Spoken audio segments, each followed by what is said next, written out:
গোসল না করার অজুহাতে হেফজ বিভাগের শিক্ষার্থী মুজাহিদকে পৈশাচিক কায়দায় মারধর করেন শিক্ষক হাফেজ নাজমুস সাকিব। মাত্র 7 বছরের এক শিশুর ওপর এমন নির্মম বেত্রাঘাত ও নির্যাতনে এখন শিশুটি হাসপাতালে চিকিৎসাধীন। আমি গোসল করি না দেখা হুজুর আমার মারছে। আমার কাপড় ময়লা ছিল, আমি গোসল করতে পারি নাই।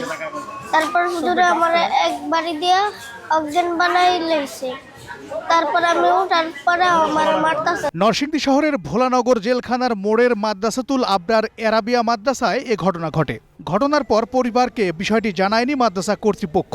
ঘটনা ধামাচাপা দিতে অভিযুক্ত শিক্ষককে মুচলেকা দিয়ে বহিষ্কার করেন মাদ্রাসা পরিচালক।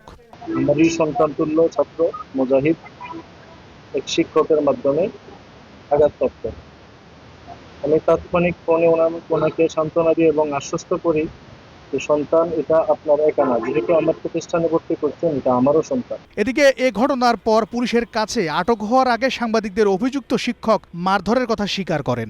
গোসল করে নাই, খেলাধুলা করতেছিল, আওয়াজ হচ্ছিল, তো এই কারণে তারা অনেকবার আদেশ করার পরেও সে যায় নাই। তো এই কারণে আমি মানে এই অমানবিক আচরণটা মানে কিভাবে ভুলে করে ফেলছি তখন মানে সেন্স ছিল না। চিকিৎসকরা জানিয়েছেন শিশুটির শরীরে গুরুতর আঘাতের চিহ্ন রয়েছে। শারীরিক ক্ষত সারলেও কাটেনি মানসিক আতঙ্ক।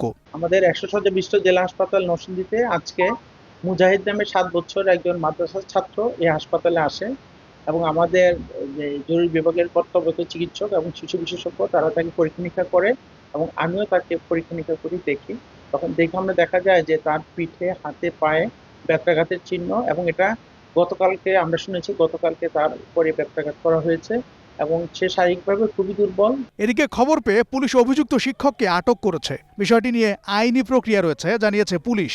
গোসল করাকে কেন্দ্র করে মাদ্রাসার শিক্ষক তাকে বেদর মারধর করে। বাচ্চার বয়স হয়েছে 7 বছর। সে নাজেরা বিভাগে পড়ালেখা করে। পরবর্তীতে বাচ্চা অসুস্থ হয়ে গেলে তাকে হসপিটালে ভর্তি করানো হয়, চিকিৎসাধীন আছে।